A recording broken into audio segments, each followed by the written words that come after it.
Hi guys, the objective of this video is for anyone that's got a part 2 test coming up, and the idea or the purpose of this video is to just give you some heads ups on what to do, what to expect. You might be waiting for your training to start with your part 2 trainer, or you might be doing a little bit of part 2 training, and this video might help you or reinforce some of the bits and bobs that your trainer's already told you. The part 2 test is 60 minutes long compared to the learners, which is 38 to 40 minutes, and you're only allowed up to 6 driver faults, and you're not allowed any serious or dangerous faults. The standard of the test is a lot higher than the learner's test, so the examiner is looking for a more advanced driver, and I'll go through the styles and everything else when we're out on the move. So right, I'll crack on with it. So I'm going to get myself comfortable. My seat's already in the right place, and I'm going to talk you through everything that I'm doing, or as much as I can. Okay, so just check my handbrake and neutral. So before I move away, I'll put it into first gear, and I'm going to do what's called a 6-point check. I'm in a car park. There could be pedestrians either side of the vehicle, behind us, walking in front of us, etc. So I'm looking over my left shoulder first, left door mirror, interior mirror, looking ahead, right door mirror and right shoulder. If nobody's there, I'm then going to look into the road I'm about to drive into.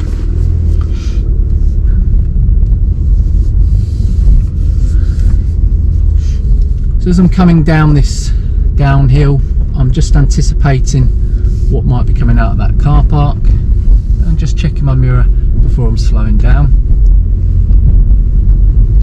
I'm going to be turning left at the end of this road, so it's interior mirror, left door mirror, left signal. It's a really blind one, this one, so there's no harm, and it would benefit me to just lean forwards to improve my view. That's looking good. And at the end of the road, I'm going to be turning right, so it's interior mirror, right door mirror and right signal.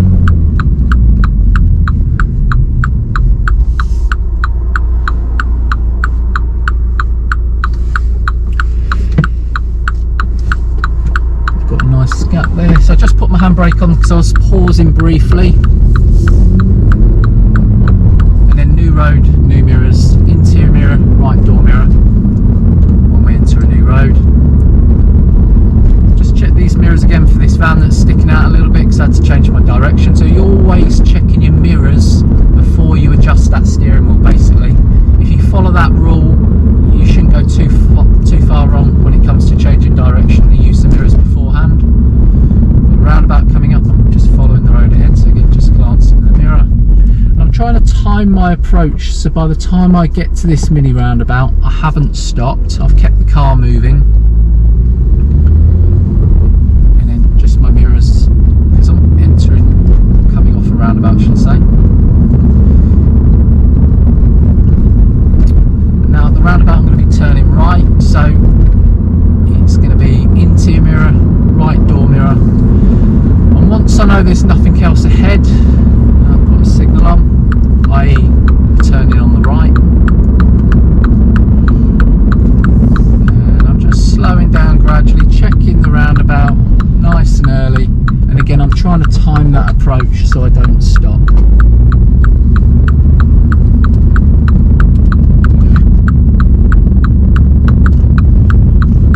Just glancing over my shoulder before I come off the roundabout to the left hand lane, and then again it's interior mirror, right door mirror, just cancel my signal. Now on these long roads, the examiner wants to see you're getting on with it. So obviously not speeding, but getting up to the speed limit as quickly and as smoothly as you can. So this is the difference between a learner and an advanced driver. I'm going to be going ahead here, so I've just checked my mirrors first and glanced over my shoulder. A learner would take their time getting up to the national speed limit, and they could probably get away with it on a learner's test to a certain degree, but the examiner on the part 2 isn't going to accept you not making progress where it's safe to do so. So it's interior mirror, left door mirror, signal to come off the roundabout, and then interior right door mirror coming off that roundabout. Now these vehicles are going quite slow, so I'm going to be expected to overtake here. Definitely don't want to be stuck behind these vehicles. It's a 70-mile-per-hour road. I've got a vehicle behind me that doesn't look like he wants to overtake us, but obviously now it's clear and safe, I've gone back into that left-hand lane. And again, I'm trying to keep that needle on the speedo at 70. There's no reason on a day like this why I can't do 70 miles per hour. Distance between myself and the car in front is good. And now focusing on this roundabout, I'm going ahead, so it's just the interior mirror. Finding the appropriate lane on the approach, so I'm going to take the middle one. And I'm using the brake pedal, and I'm in 5th gear at the moment, and I'm still in 5th, and it's going to be a 5th to 1st. So again, that is the difference between a learner and someone that's advanced. A learner might go into 3rd, and then even 2nd and 1st, and that's acceptable. Whereas an advanced driver would be expected to block change the gears. And basically what you're doing when you block changing the gears, you're telling the examiner you understand the use of gears and their purpose. So a lot of people think we go down the gear to slow down, which is incorrect. You might go down the gear to slow down if you're a Formula 1 driver, or if your brakes aren't working. But for normal driving, we go down a gear to give us power to pull away again. Now I'm not going to overtake this vehicle because I'm going ahead at the roundabout, and I don't know what's after the roundabout, so maybe I could use the right-hand lane if my local knowledge was better.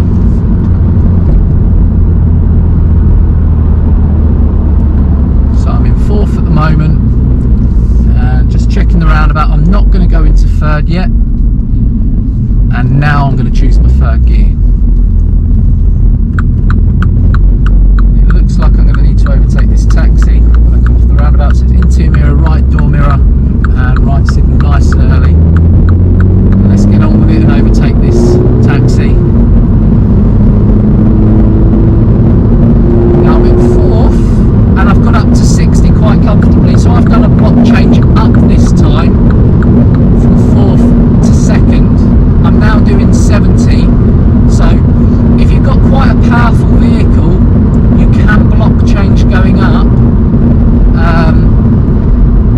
when the time is right. There's no, I can't make any more progress here, so there's no need for me to use that 5th gear. So I'm going to be going ahead at the roundabout.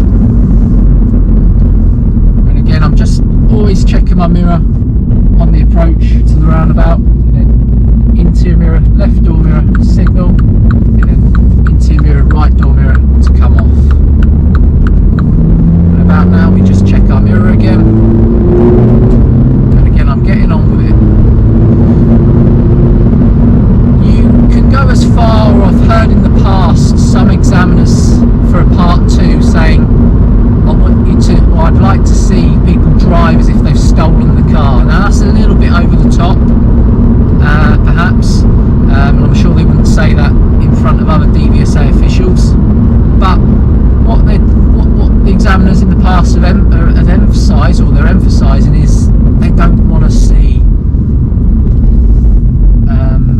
someone taking their Part 2 test, driving nervously,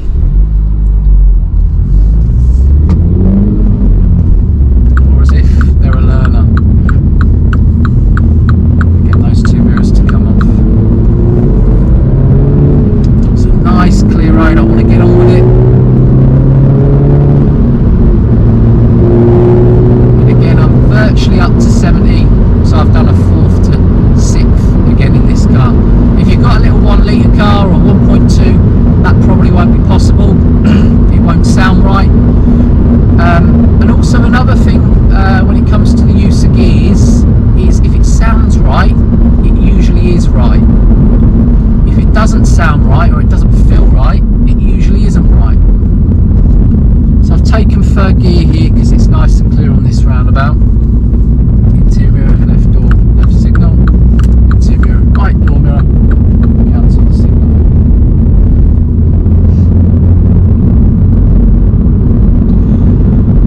your part 2 test you probably will go on a dual carriageway, even the motorway in some places. I'm going to be joining the A5 here, so it's the first exit, so it's mirrors and left signal. The lights are green, but I have just come off the gas in case they change. And then here, really important mirror checks, interior right door mirror. This is where your motorbikes and your fast Lamborghinis try and get in front of you. Joining the A5, it's interior mirror, right door mirror and a signal. And just looking over a little side glance, because that vehicle that was just passing there, on another day he might come in as I'm joining the A5. So I'm up to 70 already. I've got to really think about trying to get in behind this car because he's sitting at 70.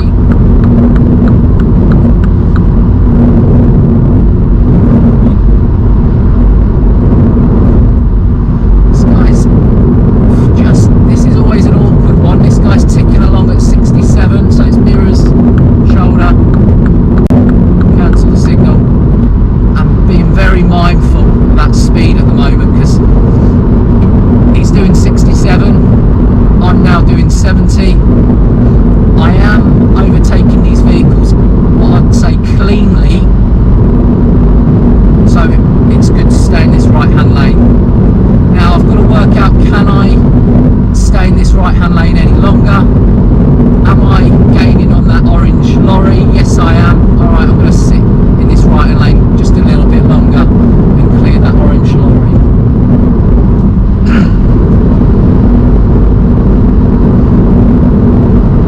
Just snuck up to 71 there. It's so easy to speed. And again, this vehicle in front, he looks like a confident driver. He is keeping that needle on 70, so it's time to come in and just sit behind him. And now just be mindful of the gap between myself and that vehicle in front. This gap here is just about okay. It's borderline too close. I'm going to use a 2-second rule to gauge this when he goes under that bridge. 1001, 1002, I'm good, but I've just got to be mindful I don't get any closer. And I don't like these situations where he's doing 69, 68. I'm questioning, shall I overtake him? It looks like we've got another lorry, so he's saved the day. He's taken out that questioning for me. Mirrors first, and obviously a shoulder before you put that signal on. So always using the mirrors before you adjust that steering wheel, not the other way around. And then mirrors to come back in, just a little glance again.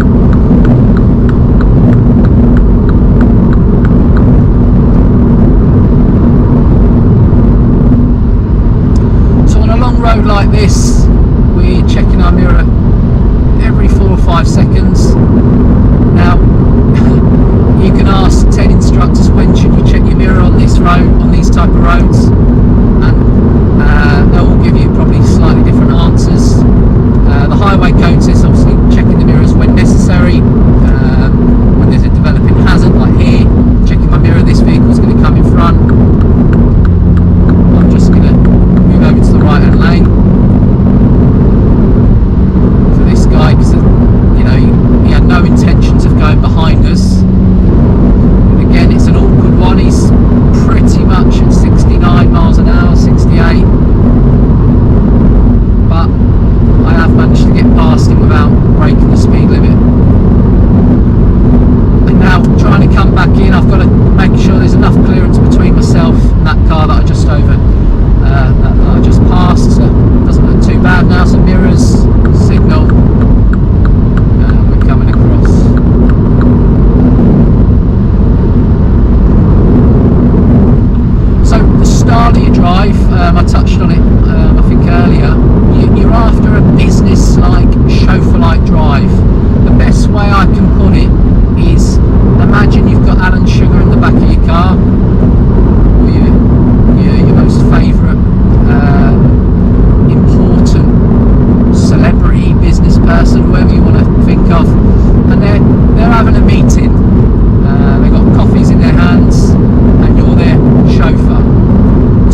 lights have changed.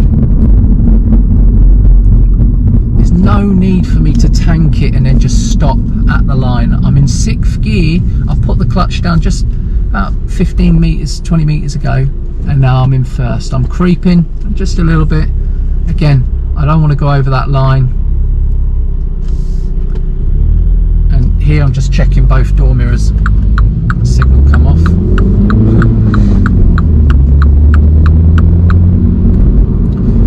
Always listen out for that audible noise as well. The signal can come off.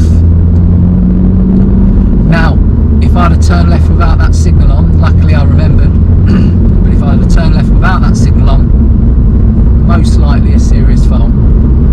That is how easy it is to fail. I would have got a minor there, oh sorry, a driving fault, shall I say, both the same. The old term is minor.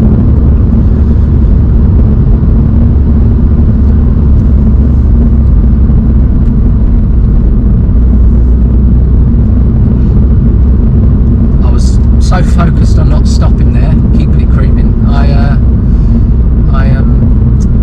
wasn't paying attention to the signal.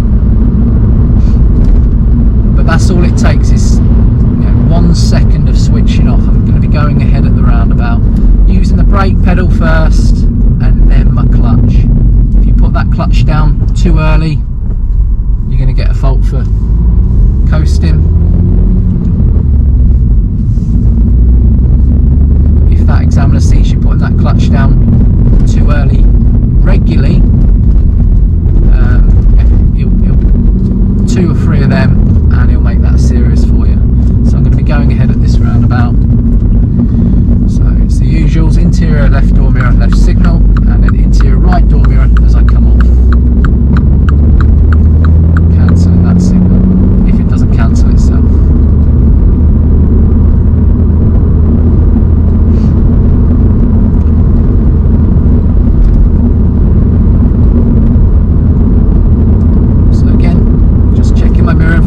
Seconds. I've had a motorbike just come out onto the road behind us. Nice day like this, they do like to rinse it. And here he comes. At the roundabout, I'm going to be turning right. So interior mirror, right door mirror, right signal. Just braking gradually and hanging in this 4th gear until I've checked the roundabout. And now it's 4th to 3rd. So your gear changes are going to be, you're going to leave them a lot later because your observations at the roundabout will tell you what gear that you're on.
free like this, so it's going to be an immediate overtake. I'm going to start preparing it.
Straight road for quite a while, no harm in using the cruise control on your vehicle.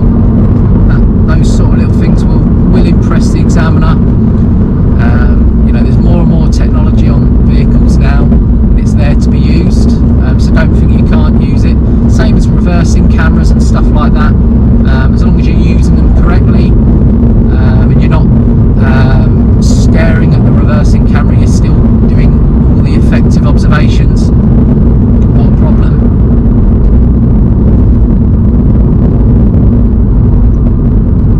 Really important you know your vehicle, like if the car starts misting up, you need to deal with that. Make sure it's under control early so the windows aren't misting up. Obviously, you'll get some show me tell me questions, which should be enough to sort those sort of problems out. But people do rent their vehicles and so on for the test. I wouldn't recommend turning up to a part 2 test in a vehicle you've never used before, or you've only used it for sort of 10 minutes, half hour before the test.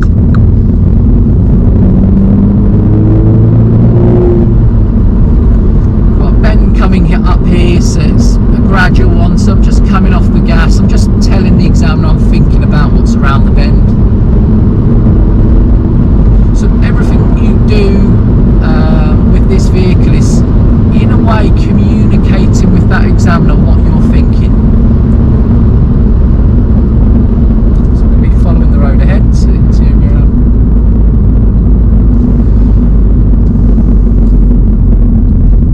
It's a blind one, so timing it, and it's a second, that one.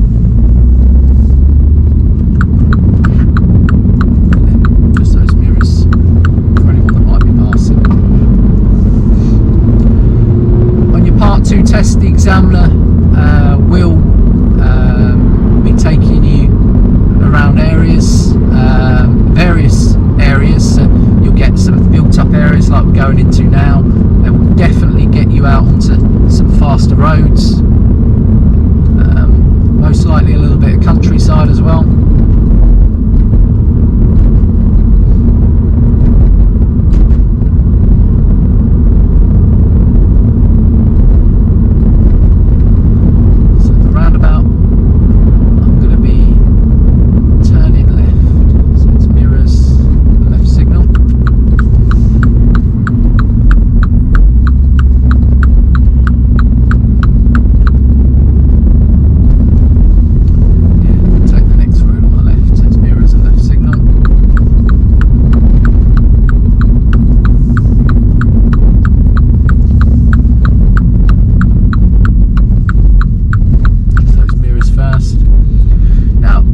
Like this, the examiner is probably going to ask you at some point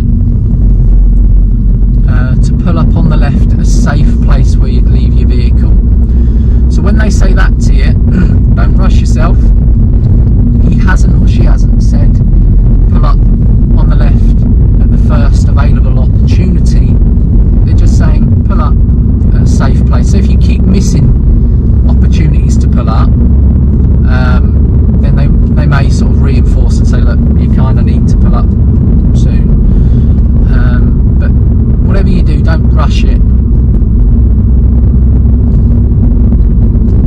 So I'm going to check my mirrors, signal on. I've got a signal on here because there is a bend coming up behind us, and I have just come around a bend as well.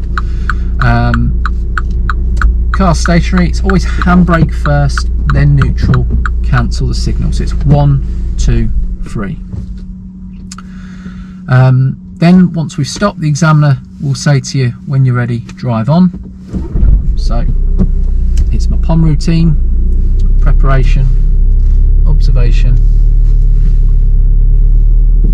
And I'll tell you what, there's a junction behind me, so I'm going to put a right signal on there as well. Also we have a road there.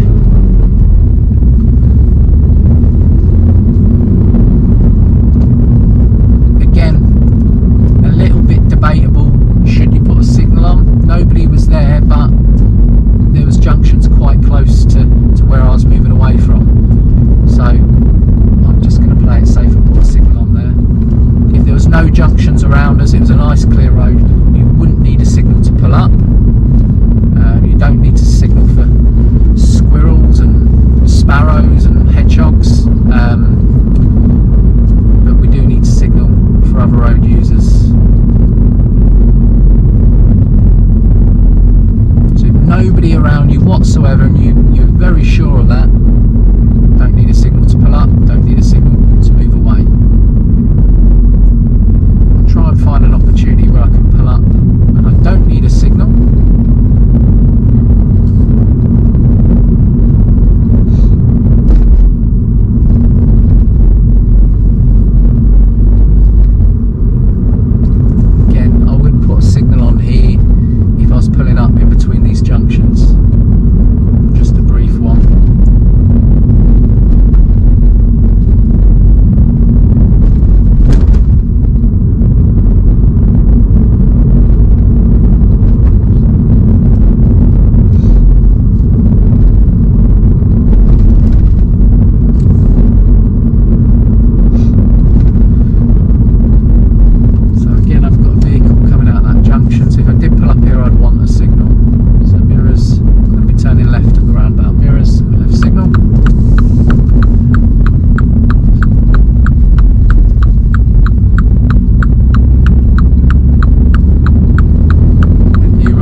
is, do you need a signal coming off a mini roundabout? No.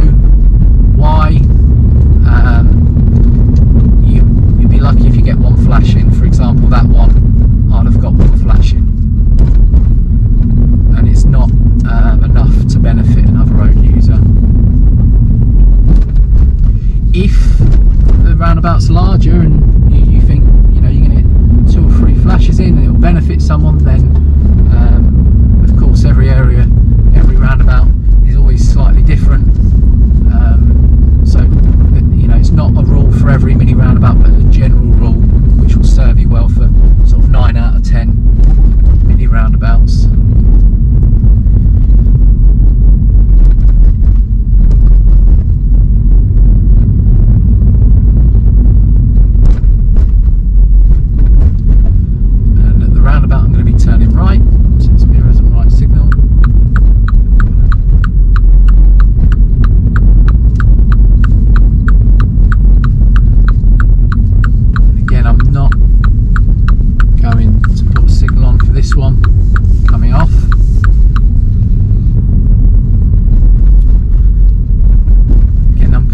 Slow here because it's a bend. There's some geezer looking like he might cross,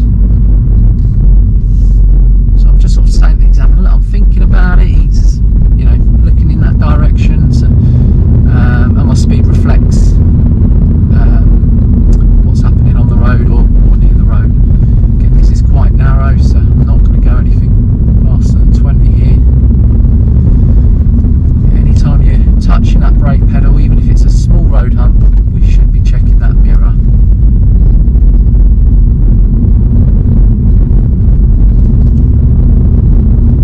Nice. Workmen, they can always make your life difficult on your tests.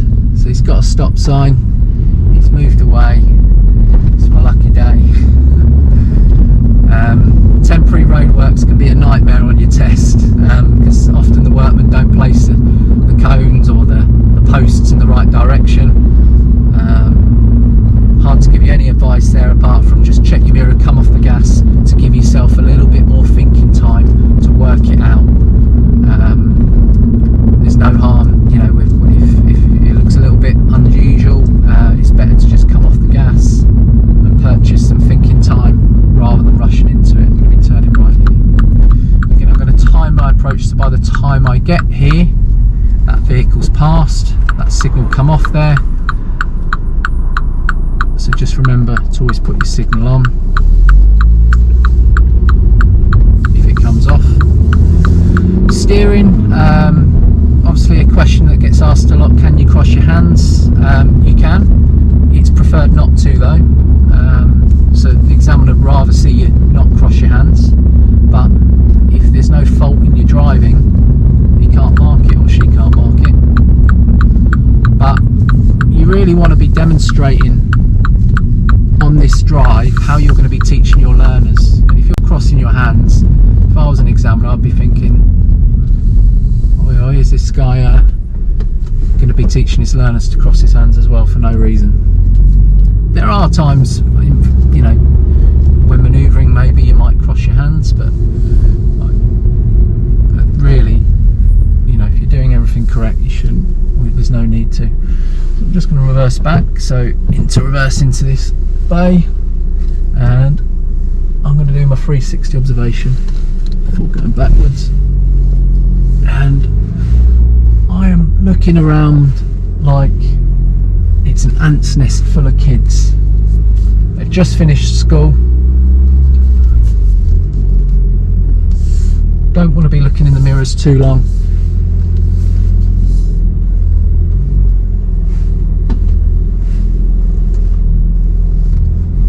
So I'm predominantly looking behind me. Once you've stopped, you can glance in the door mirrors just to see if you're in, which I am. So I hope that commentary and some of those do's and don'ts and guidelines have helped you prepare for your part 2 test. I wish you all the best with your training, and good luck for your part 2. Take care.